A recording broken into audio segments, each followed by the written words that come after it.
নমস্কার, শম্পার পাঁচফোড়নের গল্প রান্নাঘরে আপনাদের স্বাগত জানাই। আগে যদি কোনোদিন এইভাবে ডিমের এই রেসিপিটা না বানিয়ে থাকেন তাহলে একবার অবশ্যই ট্রাই করবেন। আজ আমি যেভাবে বানাবো সেটা আপনাদের সাথে আমি শেয়ার করছি। আমি এখানে নিয়েছি 4টে সেদ্ধ ডিম, নিয়েছি 1 চামচ আদা রসুন বাটা, 2 চামচ মতো টক দই, 2 চামচ হচ্ছে রোস্টেড তিল, আর 2 চামচ মতো টমেটো পিউরি, 4টে কাঁচা লঙ্কা, কিছুটা কারি পাতা, একটা শুকনো লঙ্কা ও একটা ছোট এলাচ, 2টো লবঙ্গ, 2 টুকরো দালচিনি। চলুন আসা যাক আমার মূল রান্নায়। প্রথমে আমি ডিমটাকে একটু কাট লাগিয়ে নেব। কড়াই গরম হয়ে গেছে, কড়াইয়ের মধ্যে দিয়ে দিচ্ছি আমি কিছুটা পরিমাণ সর্ষের তেল। রান্নাটা কিন্তু আমি পুরো সর্ষের তেলেই করব। সামান্য একটু নুন দিয়ে দিলাম। এবার আমি এর মধ্যে ডিমগুলোকে দিয়ে দেব।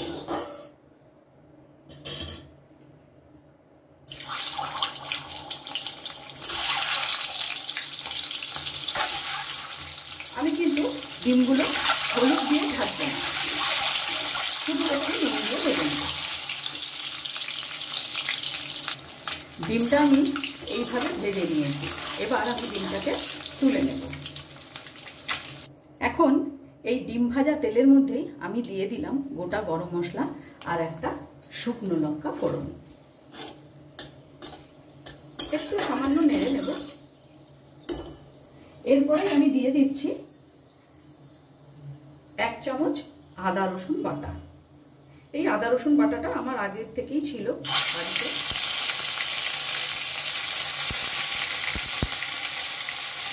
সাথে সাথে আমি দিয়ে দিলাম নুন, যাতে না এটা ছিটকে যায়। এবার এর মধ্যে দিয়ে দিচ্ছি টমেটো পিউরি।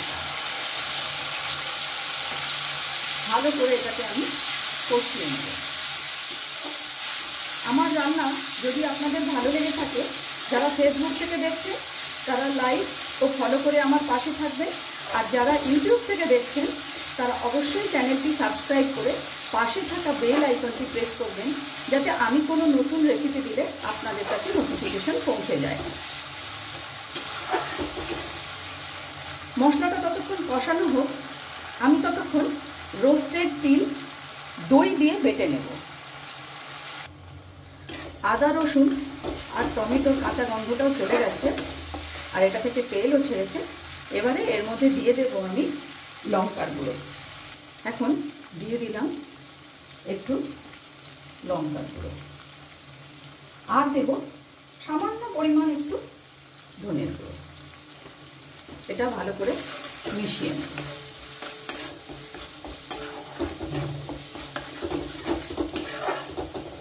সামান্য একটু চিনি তো দিতেই হয় টেস্টটাকে ব্যালেন্স করার জন্য। দিয়ে দিলাম 1/2 চামচ মতো চিনি। এটাকে দিয়েও ভালো করে মিশিয়ে নেব। খুব কম সময় লাগে এই রান্নাটি করতে এবং খুব কম উপকরণই ব্যবহার হয়। আমি কিন্তু এই রোস্টেড তিলটাকে দই দিয়ে বেটে নিয়েছি। আপনারা চাইলে কাঁচা তিলও বাটতে পারেন। দিয়ে দিলাম, আর বাটিটা ধুয়ে সামান্য একটু জল দেব। খুব বেশি জলের ব্যবহার কিন্তু আমি এখানে করব না। বাটিটা দিয়ে একটু জল দিয়ে দেব। এবার এটাকে খুব ভালো করে মিশিয়ে নেব। এই সময় গ্যাসের ফ্লেমটা আমি মিডিয়ামে রাখছি। আমি কিন্তু এর মধ্যে কোনো হলুদের ব্যবহার করিনি। এটা একটুখানি কষিয়ে নেব। মিনিট খানেক সময় ধরে আমি এটা ভালো করে কষিয়েছি। এবার এর মধ্যে 2টো কাঁচা লঙ্কা দিয়ে দেব, আর সামান্য একটু কারি পাতা দিয়ে দেব। কাঁচা লঙ্কাগুলো কিন্তু আমি গোটা গোটাই দিলাম। এবার এর মধ্যে আমি দিয়ে দেব ভেজে রাখা ডিম।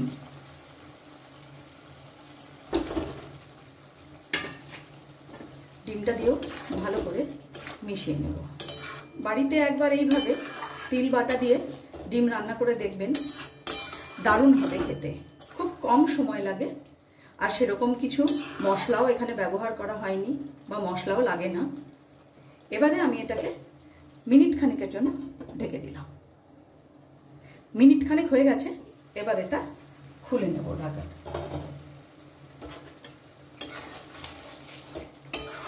রান্নাটা আমার একেবারেই হয়ে গেছে।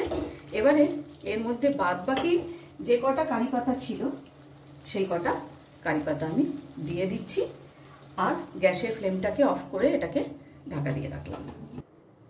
খুব কম সময়ে এবং কয়েকটি মাত্র উপকরণ ব্যবহার করে তৈরি করেছি ডিমের এই দারুণ একটি লোভনীয় রেসিপি, ডিম তেলানি। এই ডিম তেলানি রেসিপি আপনাদের কেমন লাগলো অবশ্যই কমেন্টস করে জানাবেন। আজ তাহলে এই পর্যন্তই, দেখা হচ্ছে সামনের ভিডিওতে অন্য কোনো রেসিপির সাথে। ভালো থাকবেন, সুস্থ থাকবেন।